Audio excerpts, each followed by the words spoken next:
ஆண்டவராகிய இயேசு கிறிஸ்துவின் நாமத்தினால் உங்கள் யாவருக்கும் என் அன்பின் வாழ்த்துக்களை நான் தெரிவித்துக் கொள்கின்றேன். இன்றைக்கு கர்த்தராகிய தேவனுடைய நாமத்தினாலே கொடுக்கப்படுகின்ற சத்திய வேத பகுதி எபிரேயருக்கு எழுதப்பட்ட நிருபம் 2வது அதிகாரம் 1வது வசனம். இந்த வார்த்தை நமக்கு சொல்கிறது. எபிரேயர் 2:1 இந்த வார்த்தையை சொல்கிறது. வாசிக்கிறேன், கேளுங்கள். ஆகையால் நாம் கேட்டவைகளை விட்டு விலகாதபடிக்கு அவைகளை மிகுந்த ஜாக்கிரதையாய் கவனிக்க வேண்டும். கர்த்தருடைய வேதம் ஒரு காரியத்தை நமக்கு சுட்டி காண்பிக்கிறது. எதையெல்லாம் ஆண்டவராக தேவன் நமக்கு அறிவுறுத்த துவங்க ஆரம்பித்தாரோ அவைகளை விட்டு விலகி போகாதபடிக்கு அந்த காரியங்களை உங்கள் வாழ்க்கையிலே நீங்கள் பயன்படுத்தக்கூடிய அளவிற்கு உங்கள் ஜாக்கிரதை நிலைகளை நீங்கள் பாதுகாத்துக் கொள்ள வேண்டும் என்று கர்த்தருடைய வேதம் நமக்கு சொல்ல துவங்க ஆரம்பிக்கிறது. ஒரு காரணம் இல்லாமல், ஒரு காரியம் இல்லாமல் எதையும் ஆண்டவராகிய தேவன் தம்முடைய பிள்ளைகளோடு கூட பேசுகிறவர் அல்ல. மோசேயோடு கூட கர்த்தராகிய தேவன் பேச துவங்க ஆரம்பித்தார். அந்த மலையினுடைய உச்சியில அந்த மனிதன் மலையின் மேலே எரியக்கூடிய அந்த காட்டு செடியை அவருடைய கண்கள் கண்ட மாத்திரத்துல அந்த செடி எரிந்து கொண்டிருக்கிறது. ஆனால் அந்த செடி வேகாமல் இருக்கிறதை நான் பார்க்கிறேன். உடனே அந்த மலையின் மேல் மோசே ஏறி கடந்து போகின்றான். கடந்து போகக்கூடிய நேரத்திலே அந்த ஆச்சரியமான காட்சியை பார்க்கும்படிக்க பக்கத்துல போகின்றான்.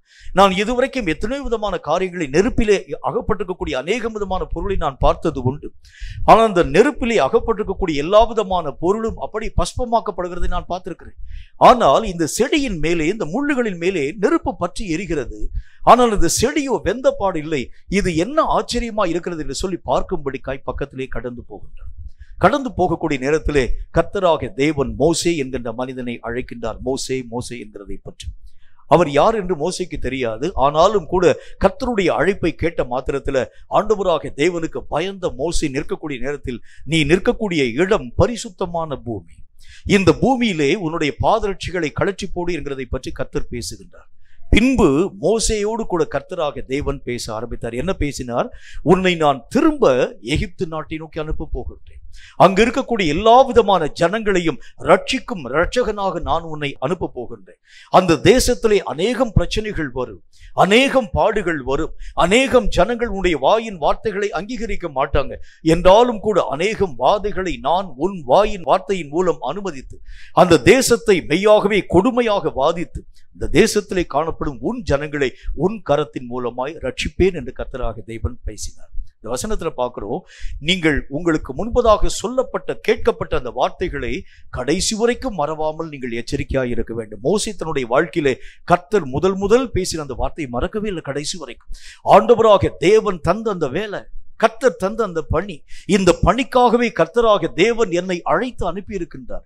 இத்தனை விதமான மகா உன்னதமான காரியங்கள், எத்தனையோ விதமான ஜனங்கள் அந்த இடத்திலே காணப்பட்டிருக்கக்கூடிய மக்கள் இருக்க ஆரம்பித்தாலும் என்னை ஆண்டவராகிய தேவன் தேர்ந்தெடுத்து என் கையில் இந்த ஒரு பொறுப்பை தந்து எல்லா இஸ்ரவேல் மக்களையும் ரட்சிக்கக்கூடிய இரட்சகனாக கர்த்தராகிய தேவன் அனுமதிக்கின்றேன். கேட்ட அந்த வார்த்தைகளை தன்னுடைய வாழ்க்கையிலே மோசே கடைசி வரைக்கும் தன்னுடைய வாழ்க்கையை விட்டு அப்புறமாக்கி போடாமல் அல்லது மறந்து போய் விடாமல் இறுதி வரைக்கும் அந்த வார்த்தையிலே உறுதியாய் காணப்பட்டவனாய் நின்றான் மோசே. நம்முடைய வாழ்க்கையில கூட கர்த்தர் எதை பற்றி நம்ம கூட பேச ஆரம்பிக்கிறார். அந்த வசனத்தை திரும்ப வாசிக்கிறேன். என்ன வார்த்தை சொல்கிறது? ஆகையால் நாம் கேட்டவைகளை விட்டு விலகாதபடிக்கு அவைகளை மிகுந்த ஜாக்கிரதையாய் நீங்கள் கவனிக்க வேண்டும். எதற்காக கர்த்தராகிய தேவன் இவ்வளவு பெரிய ஒரு பொறுப்பை என் கைகளிலே தந்திருக்கின்றார்? நான் என்ன செய்யும்படிக்காய் ஆண்டவராகிய தேவன் என்னை அழைத்திருக்கின்றார்? இந்த ஐக்கியத்திற்குள்ளாக என்னை கர்த்தராகிய தேவன் அனுமதித்ததற்கு என்ன நோக்கம்? நான் என்ன செய்ய வேண்டும் என்று கர்த்தர் விரும்புகின்றார்? என் ஆண்டவராகிய தேவன் என்னை அழைத்த அந்த விஷயத்தை நான் என்னுடைய வாழ்க்கையை விட்டு மறந்து போகாமல் அவைகளை நான் என்னுடைய வாழ்க்கையிலே கவனமாய் ஜாக்கிரதையாய் பாதுகாத்துக் கொள்ள வேண்டும் என்று கர்த்தருடைய வேதம் நமக்கு சொல்ல ஆரம்பிக்கிறது. நிறைய பேர் சொல்லக்கூடிய நல்ல ஒரு வார்த்தை என்ன அப்படின்னா, இந்த ஒரு ஐக்கியம், இந்த ஐக்கியம் இல்ல, பொதுவாக எந்த விதமான ஐக்கியமாய் காணப்பட ஆரம்பித்தாலும் ஒரு ஐக்கியத்திற்குள் ஒரு மனிதனை கர்த்தராகிய தேவன் அனுமதிக்கிறார் என்று சொன்னால் ஒரு நோக்கம் இல்லாமல் தேவன் அந்த மனிதனை அந்த ஐக்கியத்துக்குள்ள விடமாட்டார். ஒருவேளை அந்த ஐக்கியத்திற்கு சம்பந்தம் இல்லாதவன் வருகிறான் என்று சொன்னால் 2 நாளைக்கு மேல அவன் இந்த ஐக்கியத்துக்குள்ள வரமாட்டான். 2 நாள் வருவான், பாப்பான், என்ன எப்ப பார்த்தாலும் பிரசங்கம் பேசிட்டே இருக்கிறாரு, ஒரு டான்ஸ் இல்ல, ஒரு பாடல் இல்ல, ஒரு எந்த விதமான ஒரு காரியம் இல்ல, இந்த ஐக்கியத்திற்குள் எப்படி நான் உட்கார்ந்திருக்க முடியும் என்று சொல்லி எழுந்து அவன் கடந்து போகிறதை பார்க்க முடியும். எவனையெல்லாம் கர்த்தராகிய தேவன் அழைத்து வைத்திருக்கிறாரோ அந்த அழைப்பை நீங்களும் நானும் ஜாக்கிரதையாய் நம்முடைய வாழ்க்கையிலே பாதுகாத்துக் கொள்ள வேண்டியது அவசியம். எதை ஆண்டவராகிய தேவன் உன்னுடைய வாழ்க்கையிலே பேசி இருக்கின்றார், எதை உன்னுடைய வாழ்க்கையிலே கர்த்தராகிய தேவன் சொல்லக்கூடிய அந்த வார்த்தைகளை நீ கேட்டிருக்கிறாய், அந்த கேட்ட காரியங்களை விட்டு விலகாதபடிக்கு நீ உன்னை ஜாக்கிரதையாய் பாதுகாத்துக் கொள்ள வேண்டும் என்று கர்த்தருடைய வேதம் சுட்டி காண்பிக்க ஆரம்பிக்கிறது. கேட்கப்பட்டிருக்கக்கூடிய விஷயங்களை விட்டு விலகக்கூடிய வழிமுறைகளை பற்றி. இப்ப நான் இந்த ஒரு ஐக்கியத்தை நோக்கி நான் கடந்து வருகிறேன் என்று சொன்னால், இந்த ஐக்கியத்தின் மூலமா ஏதோ ஒரு காரியத்தை ஆண்டவராக தேவன் சொல்லும் காரியத்தை நான் பெற்றுக்கொள்ள வேண்டும் என்று வருகின்றேன். ஒரு நோக்கம் இல்லாமல் யாரும் இந்த ஐக்கியத்திற்குள்ளாக எந்த விதமான மக்களும் கடந்து வர மாட்டாங்க. ஒரு சபைக்கு யாராகிலும் ஒரு மனிதன் கடந்து போகிறது உண்டானால் ஒரு நோக்கம்.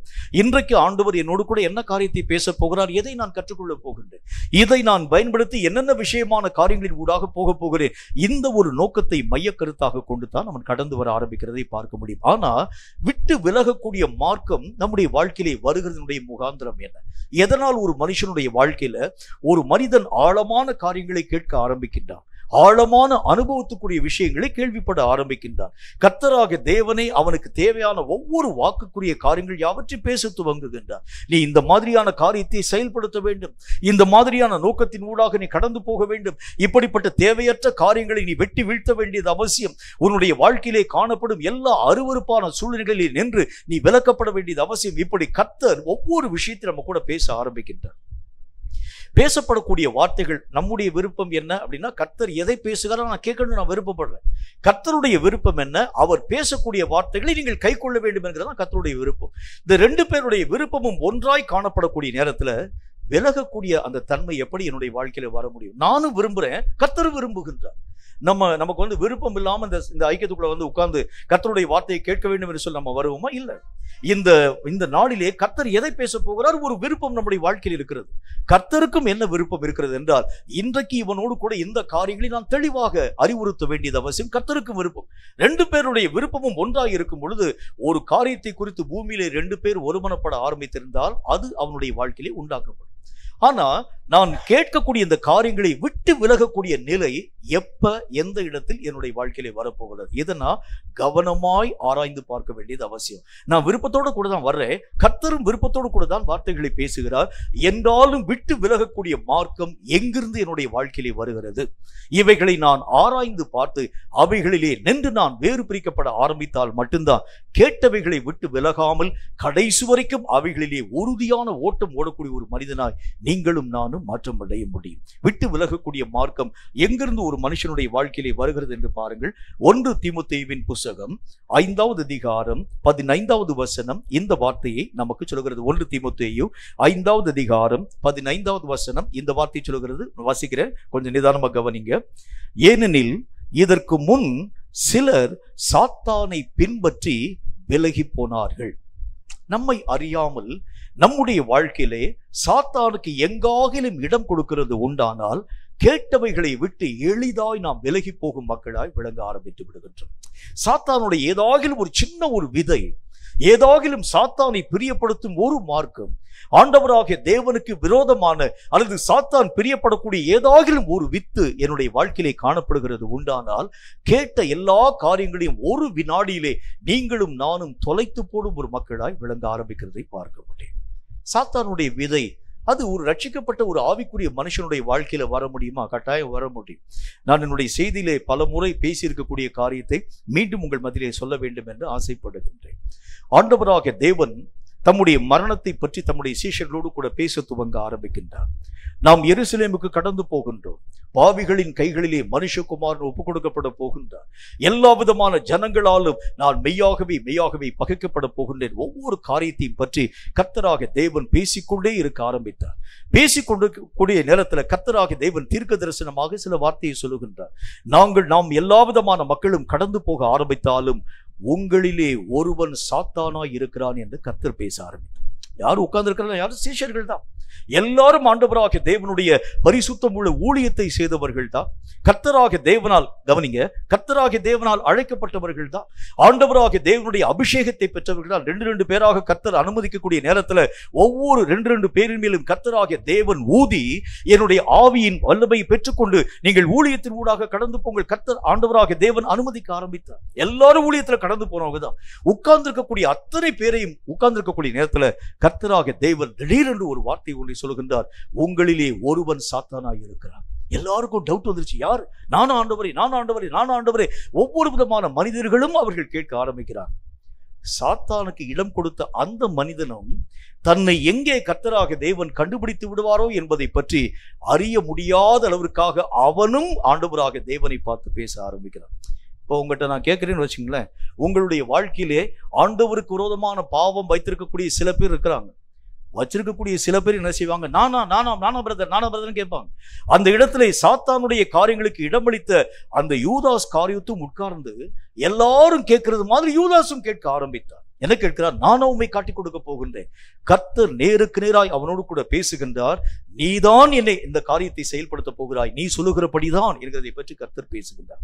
என்றாலும் அவனுடைய மனம் உணர்வின் ஊடாக கடந்து போகாமல் போனதற்கு காரணம் என்ன? விலகி போகிறதற்கு காரணம் என்ன என்று சொன்னால், சாத்தானுக்கு கர்த்தருக்கு பக்கத்துல உட்கார்ந்திருக்க ஆரம்பித்தாலும் இடம் கொடுக்க உன்னாலும் என்னாலும் ஆகும். நல்லா யோசிக்குங்க. நம்முடைய வாழ்க்கையில சாத்தான் எங்கெங்கெல்லாம் வருவான் அப்படின்னா, நம்ம நினைக்கலாம் சபைக்கு போனா பிசாசு வரமாட்டாங்க. கர்த்தருடைய அந்த சமூகத்துக்கு உள்ளாக உட்கார்ந்திருக்கக்கூடிய நேரத்தில் சாத்தானுடைய வல்லமை உள்ள வர முடியாது. ஆண்டவராகிய தேவனுடைய மகிமை இறங்கி வரும்பொழுது சாத்தான் வர முடியாது. முடியும். ஏனென்றால் வேதம் சொல்லக்கூடிய வார்த்தையின்படி எல்லா சீஷர்களும் உட்கார்ந்திருக்கிறாங்க. இயேசுவும் அவர்கள் பக்கத்தில் உட்கார்ந்திருக்கிறார். அந்த இடத்தில் சாத்தான் யூதாசருடைய மனதை தூண்டினான். எப்படி பாருங்க.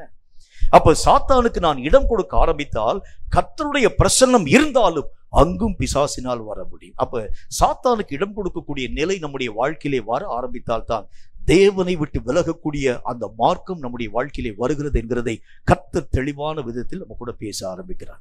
சாத்தானுக்கு இடமளிக்கக்கூடிய தன்மை என்றால் என்ன? ஒரு ரட்சிக்கப்பட்ட ஒரு மனிதனுடைய வாழ்க்கையில சாத்தானை நான் எதிரியாக பார்க்கிறேன். இருக்கக்கூடிய மக்கள் யாராச்சும் சாத்தானுக்கு நண்பன் நம்ம சொல்ல முடியுமா? சொல்ல மாட்டோம். எல்லா ஜனங்களும் என்ன காரியத்தை சொல்ல ஆரம்பிக்கின்றோம்? சாத்தானுக்கு நான் விரோதியாக இருக்கின்றோம். சாத்தானுக்கு சவால் விடக்கூடிய சந்ததிகளாக எப்படிதான் நம்ம பாடலாம் பாட ஆரம்பிக்கிறோம். கர்த்தராகிய தேவனுடைய நாமத்தினாலே சாத்தானை முகமுகமாய் நான் எதிர்க்கிறேன். இயேசுவின் நாமத்தினால் சாத்தானினுடைய தலையை நான் கால்களின் கீழாக போட்டு நசுக்குகிறேன். எத்தனையோ விதமான வார்த்தைகளை பேசக்கூடிய நாம் நம்மை அறியாமல் சாத்தானுக்கு இடம் கொடுக்க முடியுமா?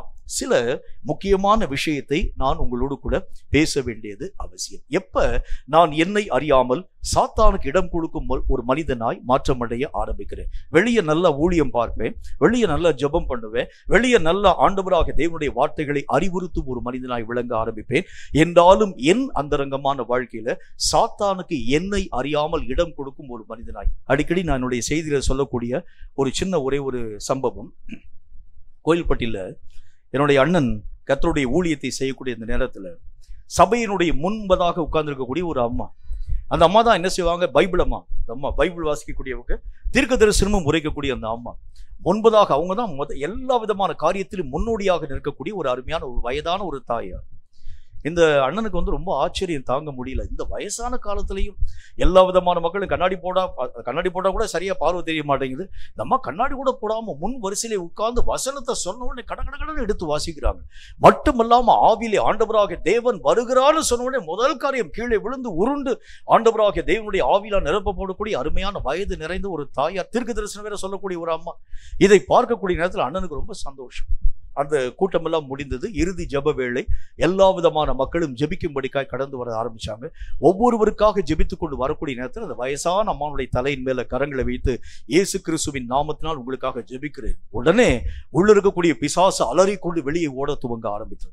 ஐயோ, என்னை கண்டுபிடித்து விட்டானே, நான் இத்தனை நாள் ஒளிவாக காணப்பட ஆரம்பித்தேனே, என்னுடைய நிலைகளை அறியக்கூடிய இவன் அக்னியை என் மேல் போட்டு என்னை மெய்யாகவே சுட்டரிக்க துவங்குகிறான் என்று சொல்லி அந்த அம்மா பயங்கரமாய் வாயை திறந்து கத்த ஆரம்பிச்சான். கொஞ்சம் யோசிங்க. இவ்வளவு நாள் வரைக்கும் அந்த பேசின தீர்க்கதரிசனம்னா என்னது? யோசிங்க. இவ்வளவு நாள் வரைக்கும் வாசிச்ச அந்த பைபிள் வசனம்லாம் என்னது? அப்ப கர்த்தராகிய தேவனுடைய நாமத்தை பயன்படுத்தக்கூடிய பிசாசுடைய ஆவிகளை நம்ம பார்க்க முடியும். அது ஆண்டவரை போலவே தீர்க்க தரிசனம் உரைக்கக்கூடியதாக, கர்த்தருடைய பரிசுத்தம் உள்ள மக்களைப் போலவே வேத புஸ்தகத்தை வாசிக்கக்கூடியதாக. பைபிள் வாசிக்கிறோம்னா நம்ப முடியாது, தீர்க்கதரிசனம் சொல்றேன் நம்ப முடியாது. ஏனென்றால் உள்ள என்ன இருக்கோ நமக்கு தெரியாது. உள்ள நண்டு இருக்கா, நட்டுவுக்கால இருக்கா, ஒண்ணுமே தெரியாது. வேதம் சொல்லக்கூடிய நல்ல ஒரு வார்த்தையின் அடிப்படையில் நம்முடைய ஆவிக்குரிய நிலை ஆண்டவராக தேவனுக்கு புறம்பாய் காணப்படுகிறதற்கு பல விதமான வழிகள் உண்டு. நாம் வெளியரங்கமாய் நல்ல ஒரு மனிதனை போல காணப்பட ஆரம்பித்தால், நல்ல ஊழியம் பார்க்கக்கூடியவனாய் காணப்பட ஆரம்பித்தால், ஆண்டவராக தேவனுக்கு பிரியமுள்ளவனாய் காணப்பட ஆரம்பித்தாலும், என் அந்தரங்கமான வாழ்க்கையில சாத்தானோடு கூட மறைமுகமான லிங்கை நான் வைத்திருக்கும் ஒரு மனிதனாய் மாற்றப்பட முடியும். இந்த லிங்க் வரக்கூடிய அந்த வழிமுறை எப்படிப்பட்ட அந்த காரியத்தின் மூலமாய் என்னுடைய வாழ்க்கையிலே என்னை அறியாமல் சாத்தானோடு கூட மறைவான உறவு கொள்ளும் ஒரு மனிதனாய் விளங்குகின்றேன். கர்த்தருடைய வசனம் சொல்லக்கூடிய வார்த்தையை பாருங்க. யோவான் எழுதின சுவிசேஷத்துல 13வது அதிகாரம் 27வது வசனம் இந்த வார்த்தையை நமக்கு சொல்கிறது. யோவான் 13:27 இந்த வார்த்தையை சொல்கிறது. வாசிக்கிறேன். அது என்ன விதமான வார்த்தையை சொல்கிறது பாருங்க. அந்த துணிக்கையை அவன் வாங்கின பின்பு சாத்தான் அவனுக்குள் புகுந்தான். அப்பொழுது இயேசு அவனை நோக்கி, நீ செய்கிறதை சீக்கிரமாய் செய் என்று சொன்னார். முதல் காரியம், ஒரு மனுஷனுடைய வாழ்க்கையில மாறுபட்ட மனம் இருக்கிறது உண்டானால், துணிகரமான நிலை ஒரு மனுஷனுடைய வாழ்க்கையிலே காணப்படுகிறது உண்டானால், நீ வாட்டுக்கு நீ திட்டியா, நான் என்னுடைய இஷ்டத்தின்படி நான் கடந்து வர ஆரம்பிப்பேன். நீ வாட்டுக்கு எத்தனையோ விதமான காரியங்களை பற்றி பேசி நான் அவைகளை பற்றி அக்கறைப்படவே மாட்டேன்.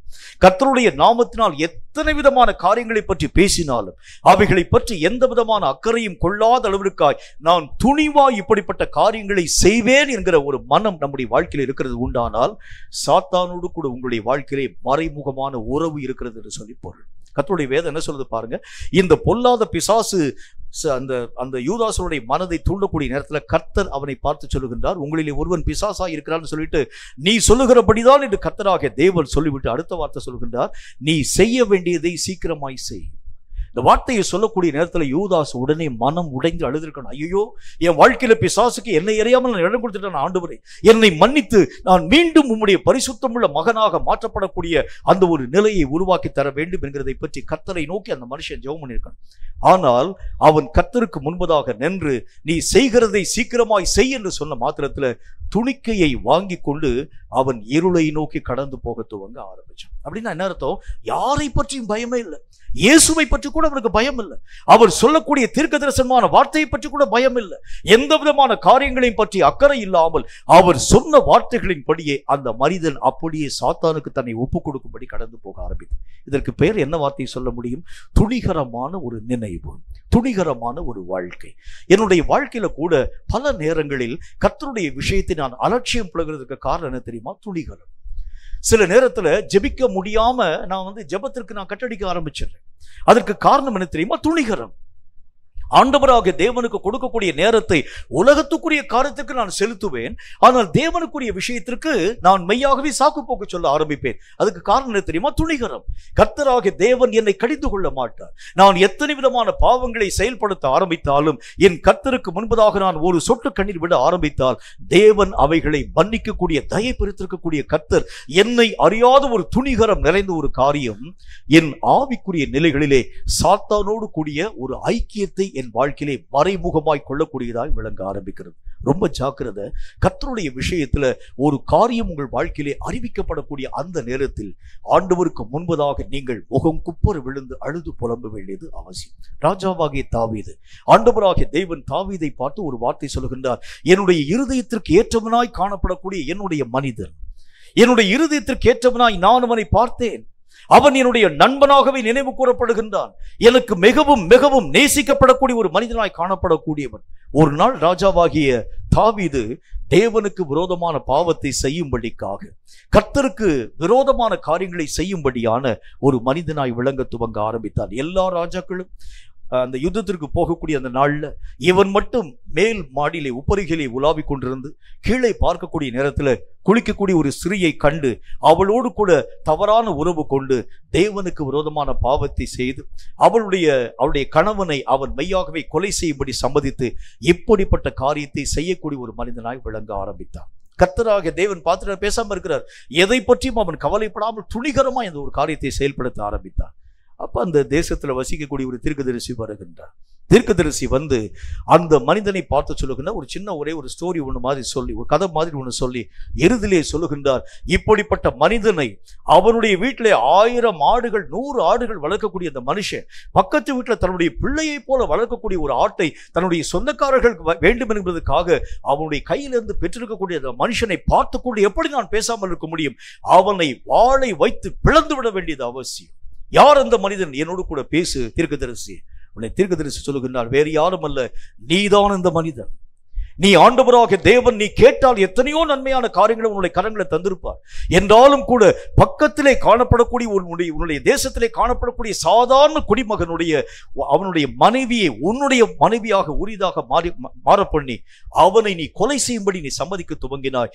நீதான் அப்படிப்பட்ட அநேகம் விதமான பாவத்திற்கு உள்ளாக்கப்பட்ட ஒரு மனிதன். இந்த வார்த்தையை கேட்ட மாத்திரத்தில் தாவீது மனம் கசந்து அழ ஆரம்பிச்சான். அவ்வளவு பெரிய அரசன் தன்னுடைய மஞ்சத்தை விட்டு கீழே இறங்கி தன்னுடைய வஸ்திரங்கள் யாவற்றையும் கிழித்துக் கொண்டு மேலே சாம்பலையும் புழுதியும் வாரி போட்டுக் கொண்டு கர்த்தருக்கு முன்பதாக இரவும் பகலும் ஓயாமல் அழக்கூடிய ஒரு மனிதனாய் விளங்க ஆரம்பித்தார். நம்முடைய வாழ்க்கையில கூட குற்றங்கள் சுட்டி காண்பிக்கப்படக்கூடிய நேரத்துல தைரியமாய் ஏற்றுக்கொள்ளக்கூடிய ஒரு மக்களாய் அல்ல, குற்றங்களுக்காய் மனஸ்தாபம் கொள்ள ஆரம்பித்தால் தான் நீ இன்னும் உண்மையிலே கர்த்தராகிய தேவனுடையவனாய் இருக்கின்றாய். அந்த குற்றங்களை பற்றி எனக்கு என்ன வந்துச்சு, யாரையோ அந்த மனிதன் திட்டுகின்றார், யாரையோ ஒரு வார்த்தை சொல்லுகின்றார், நானே அதை பற்றி நான் அக்கறைப்பட வேண்டும் என்று சொல்லி குற்றங்களை பற்றி உன்னுடைய வாழ்க்கையிலே உன்னை அறியாத ஒரு மனம் மேட்டிமை அல்லது துணிகரம் உன் வாழ்க்கையிலே காணப்படுகிறது உண்டானால் உன்னுக்கும் சாத்தானுக்கும் மறைவான ஒரு லிங்க் இருக்கிறது என்கிறதை பற்றி கர்த்தர் பேச ஆரம்பிக்கிறார். இப்ப நிறைய விஷயங்கள்ல கர்த்தருடைய வசனத்தின் மூலம் கர்த்தர் நம்ம கூட பேசிக்கொண்டே வர ஆரம்பிக்கின்றார். உன்னுடைய வாழ்க்கையிலே இந்த வசனங்கள் அறிவுறுத்தக்கூடிய வசனங்கள் அறிவுறுத்தாது இருக்கிறது உண்டானால் உனக்கும் சாத்தானுக்கும் மறைவான தொடர்பு இருக்கிறது என்பதை நீ கற்றுக்கொள்ள வேண்டும். ஒரு கர்த்தருடைய வார்த்தை அறிவிக்கப்படக்கூடிய நேரத்தில் அது என்னுடைய மனதிலே காணப்படும் எல்லா குற்றங்களையும் உணர்த்த வேண்டியது அவசியம், எல்லா பாவங்களையும் சொல்ல வேண்டியது அவசியம்.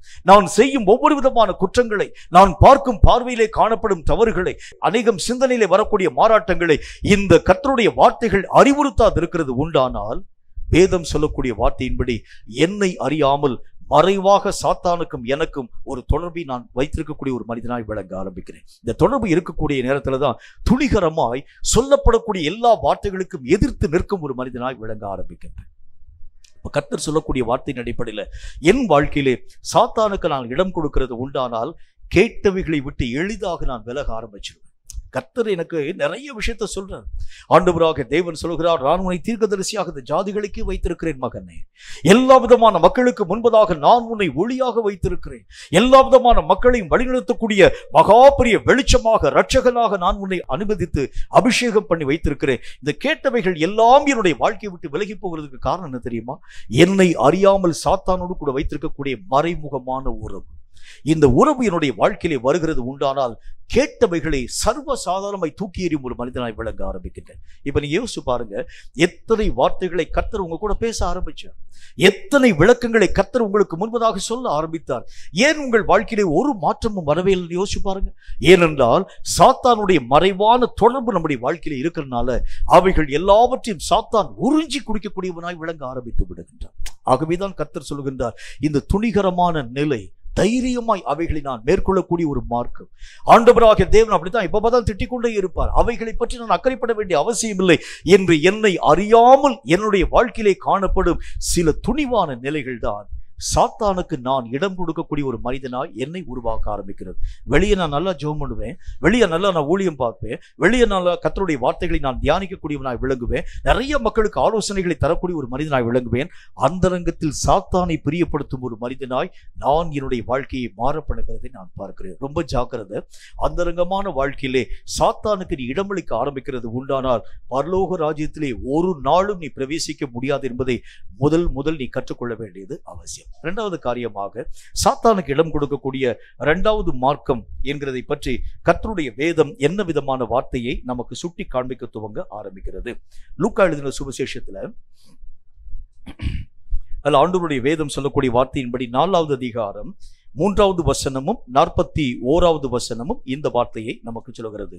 லூக்கா எழுதின சுவிசேஷம் 4வது அதிகாரம் 3வது வசனமும் 41வது வசனத்தை வாசிக்கிறேன். அது என்ன வார்த்தை சொல்லுதுன்னு பாருங்க.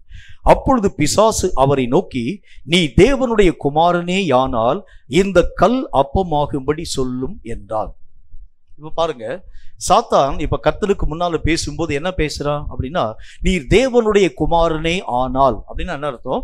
நீர் தேவனுடைய குமாரன் இல்லை என்கிறதை பற்றி, ஆண்டவராக தேவனை பற்றி தெரியாதவனை போல, அல்லது கர்த்தராகிய தேவனை பற்றி அறிவில்லாதவனை போல அவன் மெய்யாகவே அந்த காரியங்கள் யாவற்றையும் சொல்ல துவங்க ஆரம்பிக்கின்றார். இரண்டாவது வசனத்தை பாருங்க, 41வது வசனம். பிசாசுகளும் நீர் தேவனுடைய குமாரனாகிய கிறிஸ்து என்று சொல்லி சத்தமிட்டு அந்த இடத்தை விட்டு புறப்பட்டு போயிற்று. முதல்ல அவன் சொல்லக்கூடிய வார்த்தை என்ன சொல்றான்? நீ தேவனுடைய குமாரனை. ஆனால் பிசாசுக்கு தெரியல, அவர் கர்த்தராக தேவனால் அபிஷேகம் பண்ணப்பட்டிருக்கக்கூடிய தேவனுடைய குமாரன் அவரை பத்தி தெரியல. 2வது முறை சாத்தான் என்ன விதமான வார்த்தையை சொல்லுகின்றார்? நீர்தான் ஜீவனுடைய தேவனுடைய குமாரனாகிய கிறிஸ்து என்கிறதை பற்றி பேசுகிறார். 2 காரியத்திலையும் ஒரு முரண்பாட்டை பார்க்க முடியும். அப்படின்னா என்ன அர்த்தம்? அறியாததை அறிந்ததை போல பேசக்கூடிய தன்மைக்கும் இந்த சாத்தானுடைய முக்கியமான பங்கு உண்டு. சில பேர் தரிசனமே பார்க்க மாட்டாங்க, பார்த்தது மாதிரி சொல்ல ஆரம்பிச்சவங்க. நிறைய விஷயங்களை சொல்லக்கூடிய அநேகம் காரியங்கள் இந்த நாட்களிலே உருவாக்கப்படுகிறதை பார்க்க முடியும். ஒண்ணுமே அறிஞ்சிருக்க மாட்டாங்க. முதல்ல அந்த பிசாசு சொல்ற, நீ தேவனுடைய குமாரனை ஆனால், அப்படின்னா தேவனுடைய குமாரன் தெரியல அவனுக்கு. ஆனால் 2வது முறை சாத்தான் பேசும்போது என்ன சொல்லுகின்றார்? நீர்தான் ஜீவனுடைய தேவனுடைய குமாரனாகிய கிறிஸ்து என்று நாங்கள் அறிந்திருக்கிறோம். அப்போ முதல்ல சொன்ன வார்த்தைக்கும் 2மே பிசாசு தான். இப்ப அது ஒரு பிசாசு, இது அப்படிலாம் பிசாசுடைய ஒட்டுமொத்த கூட்டத்திலே காணப்படக்கூடிய பிசாசுகள், அந்த பிசாசுகள் ஆண்டவராக தேவனை பார்த்து சொன்னது, முதல்ல சொன்னது, நீ தேவனுடைய குமாரனே ஆனால் அப்படின்னா எனக்கு தெரியல, நீ தேவனுடைய குமாரனா இல்லையான்னு தெரியல, ஆகவே இந்த கல்லுகள் எல்லாவற்றையும் அப்பங்களாகும்படி நீர் செய்யும். 2வது முறை இந்த பிசாசே பேசும்போது அது என்ன விதமான வார்த்தையை சொல்கிறது? நீர் ஜீவனுள்ள தேவனுடைய குமாரனாகிய கிறிஸ்து என்று நாங்கள் அறிந்திருக்கிறோம். இந்த வசனத்தை வாசிக்கிறேன் பாருங்க, 41வது வசனம். பிசாசுகளும் நீர் தேவனுடைய குமாரனாகிய கிறிஸ்து என்று சத்தமிட்டு அநேகரை விட்டு புறப்பட்டது. அப்போ 2 காரியத்திற்கும் ஒரு முரண்பட்ட விஷயத்தை நீங்க பார்க்க முடியும். சில நேரங்கள்ல ஆண்டவராக தேவனை பற்றி அறியாத மக்களாய் காணப்படக்கூடிய நிறைய பேரு தங்களை மேன்மைப்படுத்தும் முகாந்திரமாக கர்த்தருடைய தரிசனம் தானே, அதெல்லாம் எனக்கு தெரியுங்க, கர்த்தருடைய வார்த்தை தானே, அவைகளை நான் அறிந்திருக்கிறேன், தங்களுடைய வாயிலிருந்து வரக்கூடிய எல்லா வார்த்தைகளும் கர்த்தருடைய வார்த்தைகள் என்கிற பேர்ல அவர்களாகவே நிறைய விஷயங்களை திரித்து பேசக்கூடிய ஏராளமான மக்களுடைய நிலைகளை பார்க்க முடியும். இதுக்கு என்ன காரணம் அப்படின்னா, என்னை ஒரு தீர்க்கதரிசிகளில் ஒருவனாக எல்லா ஜனங்களும் நினைவு கூற வேண்டும் என்கிற என்னை அறியாத ஒரு மறைவான ஒரு மேட்டிமை, ஒரு சின்ன ஒரு மேட்டிமை. இந்த மேட்டிமை உள்ள வந்துச்சுனாலே என்னை நான் பெரிதாக உயர்த்தி காண்பிக்கக்கூடியவனாய் விளங்க ஆரம்பித்து விடுகின்றேன். நிறைய பேருக்கு ஊழியம் பார்க்கக்கூடிய நேரத்தில் சில மக்களுடைய கரங்களில் ஊழியங்களை கொடுக்க ஆரம்பிக்கிறோம் என்று வைத்துக் கொள்ளுங்கள். நீங்கள் தம்பி, இன்னைக்கு நீங்கள் ஊழியத்தினுடைய காரியத்தை இந்த பகுதி நம்ம செயல்படுத்த போகின்றோம். இந்த ஊழியத்தில் நீங்கள் செய்ய வேண்டிய பணி என்ன அப்படின்னா, அந்த மைக் செட்டுக்குரிய காரியங்கள் யாவற்றையும் அரேஞ்ச் பண்ண வேண்டும். இன்னொரு தம்பியை நான் அழைத்து நான் சொல்லுகிறேன், ஸ்பீக்கர் பாக்ஸ் எல்லாம் கட்ட வேண்டிய இடங்கள்லாம் நீங்கள் கரெக்டாக கட்ட வேண்டும். ஒரு தம்பியை பார்த்து நான் சொல்கிறேன், நீங்கள் மேடையில் நின்று கொண்டு மைக்கை எடுத்து ஆராதனை முறைமைகளை நீங்கள் ஆசரிக்க வேண்டியது அவசியம். கீழே இருக்கக்கூடிய மற்ற இடங்களுக்கு ரொம்ப கோபம், என்ன கோபம் வர ஆரம்பிச்சிடும்? எங்களுக்கு அந்த திறமை இல்லையா, தாளந்து இல்லையா, எங்களுக்கு அந்த வல்லமை இல்லையா? சில பேருக்கு கிராம ஊழியம்னா அவங்களுக்கு பேசுறதுக்கு ரொம்ப அவங்களுக்கு பிடிக்காது. அவர்களுக்கு தேவையான கையில் மைக்கை கொடுத்துடணும்.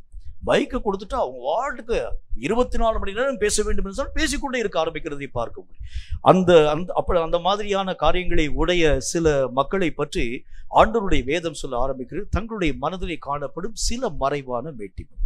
நிறைய நேரங்களில் நான் ஆண்டவராக தேவனுடைய பணியை செய்து எத்தனையோ வருஷங்கள் ஆக்கப்பட்டிருக்கக்கூடிய நிலை உங்களுக்கு தெரியும். பல வருஷங்களாக நான் ஊழியர்களை செய்யக்கூடிய ஒரு மனுஷனாக விளங்கியிருக்கு. ஆனால் இன்னைக்கு வரைக்கும் என்னுடைய மனசில் இருக்கக்கூடிய காரியம் என்ன தெரியுமா? சில முக்கியமான மக்களுடைய பிரசங்கங்களை கேட்கும் பொழுது நானே ஆச்சரியப்படுவேன். எப்படி ஆச்சரியப்படுவேன்? எப்படி இந்த அளவுக்கு அவர்களால் இந்த ஒரு காரியத்தை தியானமான வடிவிலே பேச துவங்க முடிந்தது? ஒரு முறை அருமையான ஐயா, அதாவது ஃபாதர் பெர்க்மன்ஸ் அவங்களுடைய பிரசங்கத்தை ஆரம்ப நாட்களில் பிரசங்கத்தை கேட்கக்கூடிய அந்த ஒரு நேரம், அதுக்கு முன்னால் வரைக்கும் நிறைய பேருடைய பிரசங்கத்தெல்லாம் கேட்கறது வழக்கம். நானும் நிறைய இடங்களில் போய் கர்த்தருடைய ஊழியத்தை செய்தது வழக்கம். அந்த நாளில் அவர் ஏசாயா தீர்க்கதரிசியின் புஸ்தகம் 6வது அதிகாரம் 1வது வசனத்திலிருந்து சில வசனங்களை வாசித்து பிரசங்கம் பண்ணுகின்றார். அது கூட எனக்கு இன்னைக்கு வரைக்கும் ஞாபகமாக இருக்கு. அந்த இடத்துல அவர் பிரசங்கம் பண்ணக்கூடிய நேரத்தில் என்ன வார்த்தையை பேசுகின்றார் அப்படின்னா, உசியா ராஜா மரணம் அடைந்த அந்த காலத்துல தேவனுடைய மனிதனாகி தீர்க்கதரிசியாக ஏசாயாவுக்கு கர்த்தருடைய வார்த்தை உருவாக்கப்பட்டது. அவர் கர்த்தராகிய தேவனை முகமுகமாய் தரிசிக்க துவங்க ஆரம்பித்தார். இந்த வார்த்தையை சொல்லிட்டு அவர் என்ன சொல்றாரு, உனக்குள் உசியா இருக்கக்கூடிய வரைக்கும் கர்த்தர் உன் மூலமாய் இருந்து பேச முடியாது. உன்னுடைய உசியா சாகணும், அதன் பின்புதான் கர்த்தருடைய மகிமையை பார்க்க முடியும். இது என்ன உசியா? ஒருவேளை உங்களுக்கு டவுட் வரலாம். உசியா என்கிறவன் மகா மேட்டிமையிலே நிறைந்த ஒரு மனிதனாய் விளங்கினான். அவன் ஆண்டவராக தேவனுடைய நியமமான காரியங்கள் யாவற்றுக்கும் எதிர்த்து நின்று எல்லா விதமான ஜனங்களுக்கு முன்பதாக தைரியமாய் நின்று பேசி கர்த்தருடைய ஆலயத்திலே நின்று தூபங்களை காட்டுகிறது எங்களை போன்ற அரசர்களுக்கு அடுக்காதா? நாங்கள் இந்த காரியத்தை செய்யக்கூடாது என்று சொல்லி தைரியமாய் துணிகரமாய் பேசி கர்த்தருக்கு முன்பதாக தூபங்களை காண்பிக்கக்கூடிய நேரத்தில் கர்த்தருடைய கோபங்களை பெற்று அந்த இடத்திலே மகாபெரிய குஷ்டரோகியை மாற்றப்பட்டு அந்த உசியா ராஜா, மேட்டிமையிலே நிறைந்த ஒரு மனிதனாய் காணப்பட்ட உசியா அரசர், இந்த உசியா ராஜா மரணமடைந்த பின்புதான் ஏசாயாவுக்கு கர்த்தருடைய வார்த்தை உருவாக்கப்பட்டது. அப்படின்னா என்ன அர்த்தம்? அந்த ஏசாயா தீர்க்கதரிசியின் புத்தகம் 1வது அதிகாரத்திலிருந்து 5வது அதிகாரத்தை வாசிச்சு பார்க்க ஆரம்பிக்கிறது உண்டானால், அதுக்கு முன்னால ஏசாயா பேசக்கூடிய தீர்க்க தரிசனமான வார்த்தை சும்மா டாம் டீம் அடிச்சு பேச ஆரம்பிப்பான். நீ சபிக்கப்பட்டவன், நீ ஒண்ணுமில்லாம போயிடும், மாடு தன்னுடைய எஜமானை அறியும், கழுதை தன்னுடைய முன்னணியத்தை அறியும், என் ஜனங்களும் அறிவில்லாம் எல்லா காரியங்களையும் ஆண்டவராக தேவனுடைய வார்த்தைகள் யாவற்றையும் பேசிக்கொண்டே வர ஆரம்பிப்பான். நீ இப்படிப்பட்ட காரியங்களை செய்கிறாயா, கர்த்தராக தேவனுடைய உச்சந்தலையை உடைப்பார். இப்படிப்பட்ட காரியத்தினூடாக கடந்து போகிறாயா, உன்னுடைய பாவங்கள் இரத்தாம்பர சிவப்பாய் இருந்தால், இப்படி பல காரியங்களை ஒவ்வொரு மனிதனையும் சபித்து சபித்து பேசக்கூடிய அந்த மனிதனாய் விளங்கினான் ஏசாயா. 6வது அதிகாரம் வரக்கூடிய நேரத்தில் கர்த்தரை ஏசாயா முகமுகமாய் தரிசித்த பிறகு இப்பொழுது பேசுகின்றான். ஆண்டவராக தேவனுடைய முதல் வருகையை பற்றி ஒவ்வொரு காரியங்களையும் தெளிவாய் பேச ஆரம்பிக்கும். அப்படின்னா என்ன அர்த்தம்? அந்த மனமேட்டிமை இருக்கக்கூடிய வரைக்கும் தேவனுடைய திட்டங்களை புரிந்து கொள்ள முடியாமல் காணப்பட்டவனாய் இருந்தான் ஏசாயா. அந்த மனமேட்டிமை செத்த பிறகு அவன் தான் யார் என்பதை, எந்த தீர்க்க தரிசனம் உரைக்கப்பட வேண்டும் என்கிறதை அவன் தன் வாழ்க்கையிலே கற்றுக்கொண்டவனாய் தேவனுடைய திட்டங்களை செய்தவனாய் காணப்பட்டவனாய் விளங்கினான் ஏசாயா என்கிறதை பற்றி அந்த கர்த்தருடைய மனிதன் பிரசங்கம் பண்ண. ஐயோ, எவ்வளவு ஆழமான ஒரு சத்தியம்! இதுவரைக்கும் நான் யோசிச்சே பார்க்கல. உசியா ராஜாவுக்கு ஏசாவுக்கு என்ன விதமான காரியத்தை பார்க்க முடியும்? உசியாவினுடைய மரணத்திற்கு பிறகு ஏசாவுடைய மனம் மாற்றமடைய ஆரம்பித்தது மாதிரி உங்கள் வாழ்க்கையிலே காணப்படக்கூடிய மனமேட்டிமையினுடைய தன்மைகள் செத்த பிறகுதான் கர்த்தர் உங்களோடு கூட இருந்து இயங்குகிறதை பார்க்க முடியும் என்கிறதை பற்றி தான் சத்தியத்தை பேச ஆரம்பித்தார். இது ஏன் உங்களுக்கு சொல்றேன் அப்படின்னா, பல நேரங்களில் நான் என்னையே மெச்சிக்கொண்டு இவெல்லாம் என்னங்க பிரசங்கம் பண்றேன், என்னங்க ஊழியம் பார்க்கிறேன், என்ன காரியத்தை பற்றி பேச ஆரம்பிக்கிறேன், ஏதோ சொன்ன காரியங்களை திரும்ப திரும்ப சொல்லிக்கொண்டே வர ஆரம்பிக்கிறேன். என்னுடைய பிரசங்கத்தை நீங்கள் கவனித்து பார்க்க ஆரம்பிக்கிறது உண்டானால் எதை பற்றி நான் பேசுவேன்? மனம் திரும்பு, ரட்சிக்கப்படு, அதன் பின்பதாக ஜெபம் பண்ணு, ஊழியம் பாரு, அதன் பின்பதாக பரலோக ராஜ்யத்தின் ஊடாக நீ கடந்து போக வேண்டும். அது மட்டும் இல்லாமல் தேவனுடைய ஊழியத்தின் ஊடாக அந்த 6 காரியத்தை தவிர வேற ஒண்ணுமே பேச மாட்டானா? இதைத்தான் திரும்ப திரும்ப திரும்ப ஏதாகிலும் ஒரு வழியிலே நீங்க ஜெபம் பண்ணுங்க, நீங்க பைபிள் வாசிங்க, நீ ஊழியத்தின் ஊடாக கடந்து போங்க, நீங்க பரலோக ராஜ்யத்துக்குள்ள கடந்து போங்க, பரிசுத்தம் உங்களுடைய வாழ்க்கையினுடைய நிலைகளை காத்து. இதை தவிர்த்து வேற ஒண்ணுமே தெரியாது. கர்த்தருடைய வேதம் சொல்கிறதை போல பல நேரங்களில் பல மக்கள் தங்களை மேன்மையாக நினைவிலே கொண்டு மற்றவர்களை துச்சமாய் மதிக்கிறதை உங்களாலும் என்னாலும் பார்க்க முடியும். நிறைய பேர் என்கிட்ட நிறைய பேர் சொல்ல ஆரம்பிச்சிருக்கிறாங்க, ஐயா இனிமே உங்க பிரசங்கம் எடுத்தா யாருக்கு நீங்க கொடுத்துடாதீங்க, நீங்க நீ கர்த்தருடைய வார்த்தையை சொல்லுங்க, வேற யாராச்சும் பேசுனா எங்களால் இருக்கவே முடியல, தாங்க முடியலங்க, ரொம்ப கடினமா இருக்கிறது, ஏதாகிலும் பக்க வழி இருக்கிறது உண்டான அது வழியாக கூட நாங்கள் ஓடி போக முடியும். இந்த மாதிரி யாருடைய கையில நீங்க ஊழியத்தினுடைய பொறுப்பை கொடுக்க வேண்டாம். இதெல்லாம் எதனுடைய அறிகுறி தெரியுமா உங்களுக்கு? உள்ளே காணப்படக்கூடிய மன மேட்டிமையினுடைய அறிகுறி. அந்த இடத்துல உன்னை கூட விட்டு பார்ப்போம், என்ன நடக்கும்னு யோசிச்சு பாருங்க. உங்களை அதே இடத்துல அவங்க பேசக்கூடிய அந்த இடத்துல உங்களை கூட விட்டு பாருங்க, உங்களால் ஒரு வார்த்தை பேச முடியுமா என்று யோசித்து பாருங்கள். நிறைய இடத்துல ஜனங்கள் பேச ஆரம்பிப்பாங்க. நீங்க அந்த அந்த அந்த கர்த்தருடைய வார்த்தைகளை அறிவிக்கக்கூடிய அந்த நேரத்துல சில விஷயங்களை நீங்க ரொம்ப ஹார்ஷா பேச ஆரம்பிக்கிறீங்க, ரொம்ப கடினமான விஷயத்தில் நீங்க பேச ஆரம்பிக்கிறீங்க. கர்த்தருடைய வார்த்தைகளுடைய காரியங்களை நீங்க சாஃப்டா பேசினாலே போதும், எல்லா மக்களும் அந்த காரியங்களை விளங்கிக் கொள்ள ஆரம்பிக்கிறத பார்க்க முடியும். சில நேரங்களில் நீங்க நின்று கொண்டு பேசக்கூடிய நேரத்துல ஆணித்தரமா இந்த வார்த்தைகளை பேசக்கூடிய, இந்த வார்த்தைகளை கேட்கக்கூடிய நேரத்தில் ரொம்ப ஸ்பீடான விஷயத்தில் நீங்க பேச ஆரம்பிக்கிறீங்க. நான் உங்களை பார்த்து ஒரு வார்த்தை சொல்லுகின்றேன், யாருமே இல்லாம இந்த தனி அறையில ஒரு கேமராவுக்கு முன்னால ஆட்கள் இருக்கிறதை போல உணர்ந்து கொண்டு நீங்க ஒரு முறை பிரசங்கம் பண்ணி பாருங்கள், என்ன காரியத்தை உங்களாலும் என்னாலும் செய்ய முடியும். கர்த்தருடைய ஊழியத்திற்காக முதல்ல ஏஞ்சல் டிவியிலே அழைக்கப்பட்ட அந்த காலம், அப்ப என்னை சாது சுந்தர் செல்வராஜ் ஐயா என்னை கூப்பிட்டாங்க. கூப்பிட்டுட்டு 3 நாள் கன்வென்ஷன் கூட்டம் மோகன், நீங்க கர்த்தருடைய வார்த்தையை அறிவிக்க வேண்டும் என்கிறத பற்றி சொன்னாங்க. உடனே நான் சொன்னேன், நான் அப்பதான் ஷூட்டிங்க்கு போன புதிது என்றாலும் கூட கன்வென்ஷன் கூட்டம் சொன்னா ஏதோ ஒரு இடத்துல நடைபெற போகிறது போல என்கிறதை பற்றி நான் யோசிச்சு கேட்டேன், கன்வென்ஷன் எங்க நடக்க போகுதுன்னு கேட்டேன். உடனே அவர் சொன்ன, ஸ்டுடியோல தான் நடக்க போகுது. ஸ்டுடியோலையா? யாருமே இல்லாமல் இருக்கக்கூடிய அந்த ஸ்டுடியோல 3 நாள் கன்வென்ஷனா எப்படி நான் பேச முடியும்? இல்ல மோகன், நீங்க வந்து கர்த்தருடைய வார்த்தைகளை 3 நாட்கள் நீங்க பிரசங்கம் பண்ண முடியுமான்னு கேட்டாங்க. நானும் ஒரு குருடு தைரியத்துல சொல்லிட்டேன். சொல்லி முடிச்சுட்டு கர்த்தருடைய வார்த்தையை அறிவிக்கும்படிக்காய் கடந்து போகக்கூடிய நேரத்துல அங்க இருக்கக்கூடிய ஸ்டுடியோ, நம்ம ஸ்டுடியோல கூட ஆட்கள் இருக்கிறது வெளியே தெரியும். ஆனால் அங்க இருக்கக்கூடிய ஸ்டுடியோல கேமரா மட்டும்தான் வெளியே தெரியும். ஆட்கள் கூட இருட்டுக்குள்ள போய் அப்படியே வந்து, அதாவது ஒளிந்து போய் உள்ள போய் உட்கார்ந்து கொள்ள ஆரம்பிப்பாங்க. அந்த கேமராவை பார்த்துத்தான் பேச வேண்டும். எப்படி பேச வேண்டும்? உணர்ச்சி பூர்வமா பேச வேண்டும், திட்டி பேச வேண்டும், அழுது பேச வேண்டும், மனம் திரும்பி என்று சொல்ல வேண்டும். எல்லாத்துக்கும் எந்த விதமான ரியாக்ஷனும் காமிக்காது இருக்கக்கூடிய ஒரு கேமரா. மற்ற மக்களை நம்ம வந்து நியாயம் சொல்றோமே, நீங்கள் ஒரு முறை போய் அந்த இடத்துல போய் நின்று பார்க்கிறது உண்டானால் உங்களால் இந்த காரியத்தை திறமையான விதத்தில் செய்ய முடியுமான்னு யோசிச்சு பாருங்க. அப்படி என்றால் நான் அவர்களை நியாயம் தீர்க்கிறது எப்படி? நான் நியாயம் தீர்க்கிறேன் என்று சொன்னால் காரணம், என்னை அறியாத ஒரு மன மேட்டிமை எனக்குள் இருக்கிறது. என்ன என் கையில கொடுத்தா இந்த காரியத்தை, எல்லா விதமான காரியத்தை திறமாய் செய்ய முடியும்? இல்ல. மைக்கை பார்க்கக்கூடிய நேரத்தில் நடுங்கக்கூடிய மக்கள் எத்தனை பேர் தெரியுமா? எத்தனை விதமான மக்கள், எத்தனை விதமான ரியாக்ஷன் யாவற்றையும் செய்கிறது வழக்கம் உங்களுக்கு தெரியுமா? சில பேர் அதாவது சாட்சியினுடைய நேரத்தை ஆரம்ப நாட்கள்ல சிஎஸ்சி சபையெல்லாம் கொடுக்கறது வழக்கம்.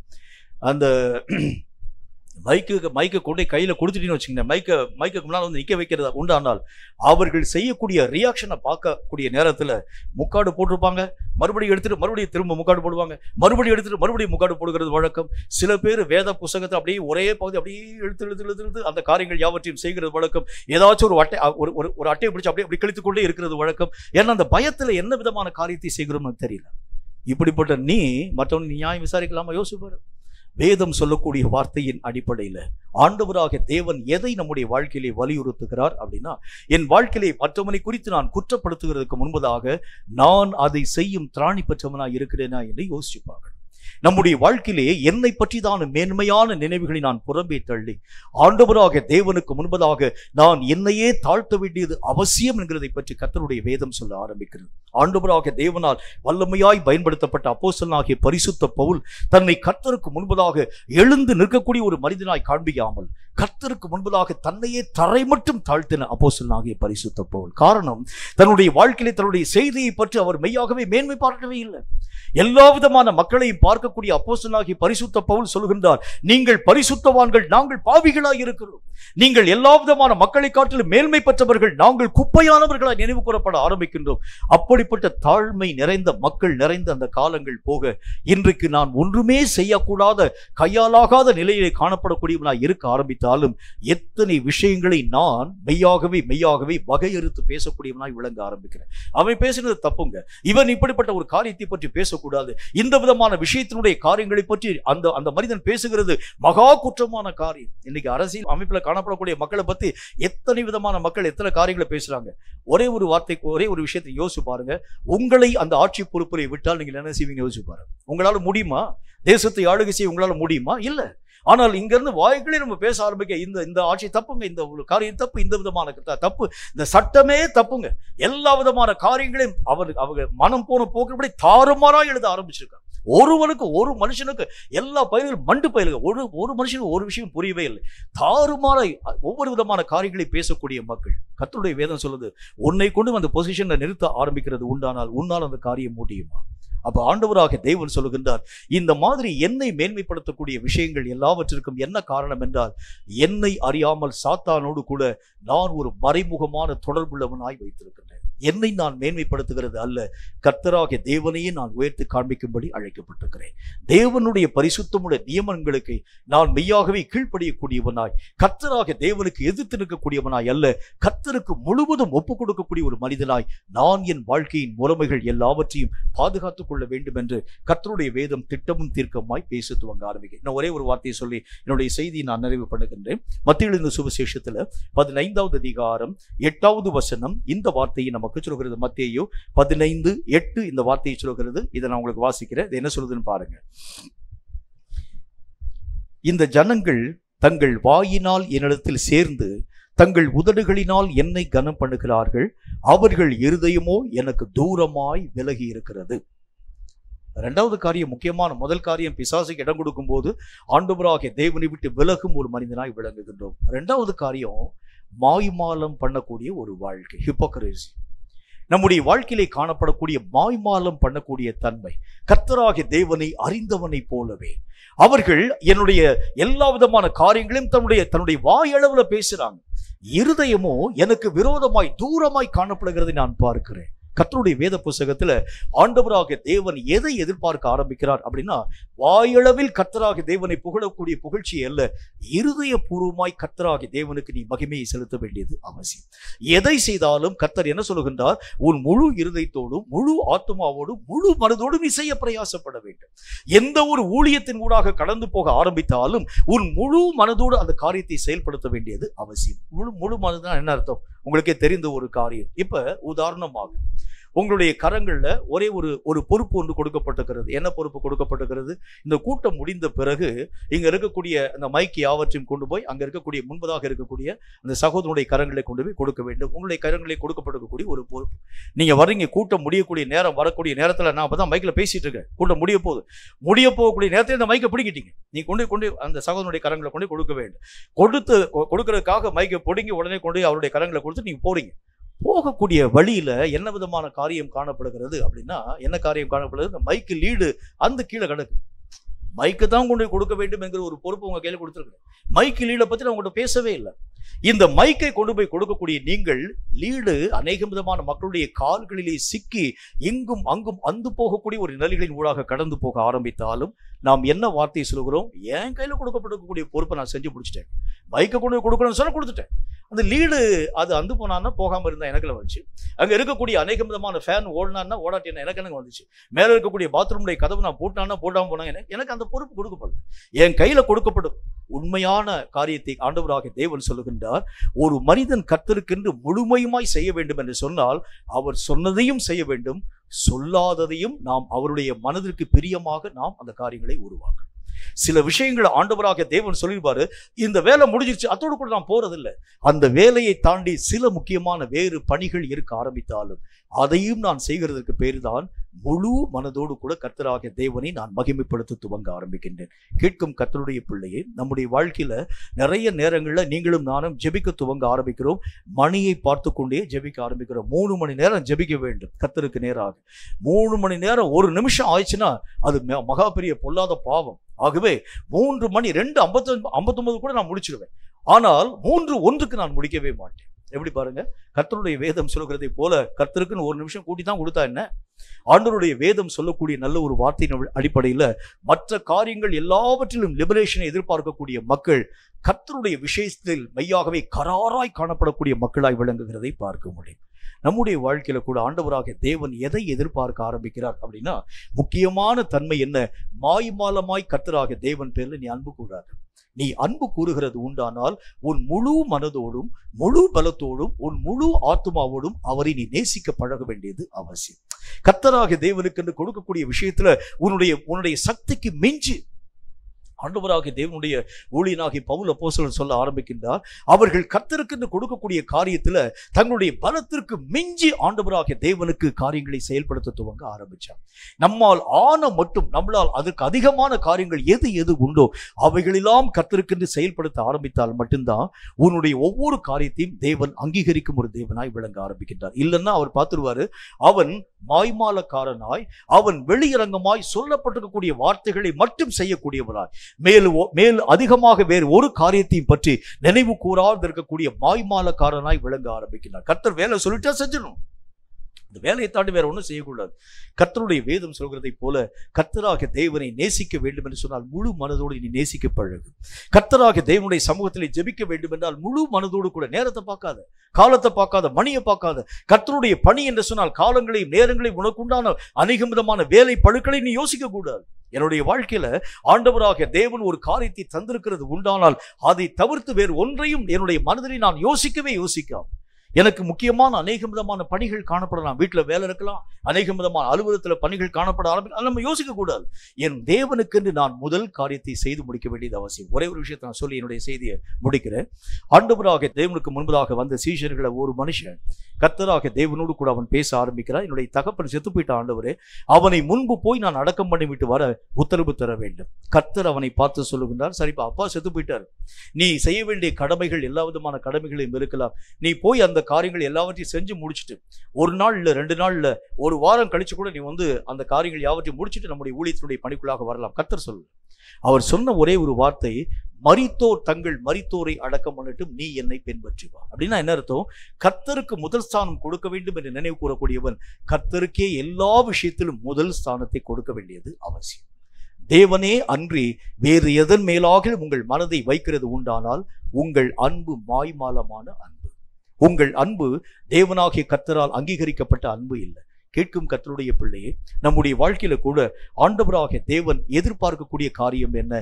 கேட்டவைகளை விட்டு விலகாது இருக்க வேண்டும் என்றால் சாத்தானோடு கூட மறைமுகமான தொடர்பு எங்காவது நம்முடைய வாழ்க்கையில் இருக்கிறார் என்று ஆராய்ந்து பார்க்க வேண்டும். என்னை அறியாமல் கர்த்தரை நேசிக்கிறவனை போல காண்பித்து உண்மையாகவே கர்த்தராகிய தேவனை நேசியாத மாய்மாலக்காரனா நான் இருக்கிறேனா என்று சொல்லி என்னை நான் ஆராய்ந்து பார்க்க வேண்டும். இதிலே ஏதாவது ஒரு விஷயம் நம்முடைய வாழ்க்கையிலே காணப்படுகிறது உண்டானால் இந்த வார்த்தைகளை கேட்கும் நீங்கள் உங்கள் வாழ்க்கையிலே மனம் திரும்பும்படி ஒப்புக்கொள்ளுங்கள்.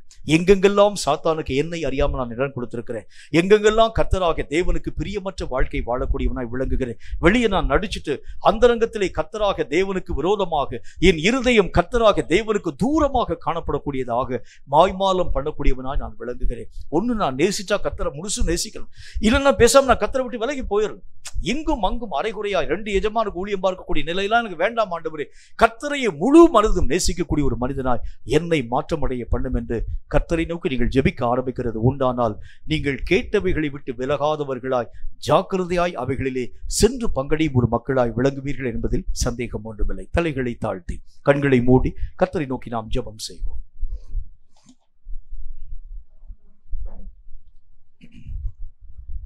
கர்த்தர் பேசின இந்த வார்த்தையின் அடிப்படையில் நம்முடைய வாழ்க்கையிலே சாத்தானோடு கூட மறைமுகமான ஏதாகிலும் தொடர்பு உண்டா என்று ஆராய்ந்து பாருங்கள். நம்முடைய வாழ்க்கையிலே காணப்படும் ஏதாகிலும் குற்றங்கள், ஆண்டவராகிய தேவனுக்கு விரோதமாக காணப்படும் காரியங்கள் சாத்தானை ஈர்க்கக்கூடிய தன்மை உள்ளதாக இருக்கிறது உண்டானால் அவைகளை விட்டு விலக வேண்டும் என்று கர்த்தர் நமக்கு சொன்னாரே.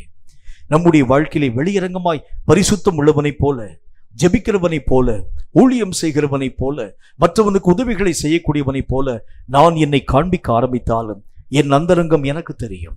என் அந்தரங்கத்தை கர்த்தர் பார்க்கிறார். என் அந்தரங்கத்தின் நிலைகளை சாத்தானுடைய கண்களும் பார்க்கிறது. எங்காகிலும் சாத்தானுக்கு மறைவான அந்த வழிகளை நான் திறந்து வைத்திருக்கிறது உண்டானால் இன்றைக்கு சாத்தான் வரக்கூடிய வழிகளை அடைத்து தேவனுக்கு பிரியமுள்ளவனாய் என்னை முழுவதும் காத்து கொண்டால் மட்டும்தான் தேவன் உரைத்த வார்த்தையின்படியே கேட்டவைகளை விட்டு விலகாத ஜாக்கிரதையான ஒரு மனிதனாய் நான் மாற்றப்பட முடியும் என்று கர்த்தர் எனக்கு சொன்னாரே. இரண்டாவதாக, மாய்மாலம் பண்ணக்கூடிய நிலை, வெளியரங்கமாய் நடித்து என்னுடைய இருதயமோ கர்த்தராகிய தேவனுக்கு தூரமாய் விலகுதாக இருக்கிறது உண்டானால் மாய்மாலக்காரனாய் ஆண்டவராகிய தேவனுக்கு முன்பதாக அன்புள்ளவனை போல நடிக்க ஆரம்பித்தாலும் உண்மையாகவே நேசிக்கக்கூடிய நேசமற்றவனாய் கர்த்தருடைய பரிசுத்தமுள்ள காரியத்தை மனமுவந்து செய்யக்கூடாதவனாய் நான் இருக்கிறது உண்டானால் என்னை மன்னியும் என்று கர்த்தருக்கிறீராக உள்ளத்தை திறந்து நாம் ஒப்புக் கொடுப்போம். இந்த காரியங்கள் நம்முடைய வாழ்க்கையில இருக்கிறது உண்டானால் தேவன் எதிர்பார்க்கும் நல்ல கனிகளை கொடுக்க உங்களாலும் என்னாலும் ஆகாது. இவைகளை விட்டு விலகினால், கேட்டவைகளை விட்டு விலகாத பிரயோஜனமான ஒரு வாழ்க்கை வாழும் ஒரு மக்களாய் நீங்களும் நானும் நம்முடைய வாழ்க்கையின் நிலைகளை காத்துக்கொள்ள முடியுமே. கர்த்தரை நோக்கி நாம் உள்ளத்தை திறந்து ஜெபிக்கலாமா? சர்வ வல்லமையுள்ள ஆண்டவராகிய கர்த்தாவே, உம்மால் உரைக்கப்பட்ட இந்த பரிசுத்தமுள்ள வார்த்தைகளுக்காக ஸ்தோத்திரம். இந்த வார்த்தைகளின் ஆழ்ந்த காரியங்களை கற்றுக்கொள்ளத்தக்கதான இரக்கங்களை நீர் எங்கள் ஒவ்வொருவருக்கும் உருவாக்கி தந்தீர். நன்றி செலுத்துகிறோம் கர்த்தாவே. உரைக்கப்பட்ட இந்த பரிசுத்தமுள்ள வார்த்தைகள் எங்கள் உள்ளிந்திரியமான வாழ்க்கையிலே காணப்படும் ஒவ்வொரு அழுக்கான பகுதிகளை, சாத்தானோடு கூட மறைமுகமாக தொடர்பு வைத்திருக்கக்கூடிய பகுதிகளை தெள்ள தெளிவாய் எங்களோடு கூட பேசி சொன்ன ஒவ்வொரு வார்த்தைக்காக நன்றி. மட்டுமல்லாமல் மாய்மாலம் பண்ணும் இருதயம் எங்கள் இருதயமாய் காணப்படக்கூடாது என்கிறதை பற்றி தெளிவான விதத்தில் கர்த்தர் எங்களோடு கூட பேசினேன். எதை செய்தாலும் உன் கர்த்தாவை முழு இருதயத்தோடும், முழு ஆத்மாவோடும், முழு பலத்தோடும், முழு அன்போடும் கர்த்தருக்கு நாம் செயல்படுத்த வேண்டும் என்கிறதை பற்றி தெளிவான விதத்தில் பேசினிலே. நீ பேசின இந்த வார்த்தைகளிலே ஏதாகிலும் குறைவு எங்கள் வாழ்க்கையிலே காணப்படுகிறது உண்டானால் இன்றைக்கு நாங்கள் மனப்பூர்வமாய் மனம் திரும்பும்படி ஒப்புக் கொடுக்கிறோம். கற்று நிச்சயித்துக் கொண்ட இந்த வார்த்தைகள் எங்கள் வாழ்க்கையுடைய நிலைகளை விட்டு நீங்காதபடி, கேட்டவைகளை விட்டு விலகாத ஜாக்கிரதை பெற்ற ஒரு மக்களாய் நாங்கள் எங்கள் நிலைகளை பாதுகாத்துக் கொள்ள கிருபை தந்து ஆசீர்வதிக்க வேண்டும் என்று இயேசு கிறிஸ்துவின் பரிசுத்தமுள்ள நாமத்தினால் வேண்டிக் கொள்கிறோம் எங்கள் பரிசுத்தமுள்ள நல்ல பிதாவே. ஆமேன், ஆமேன்.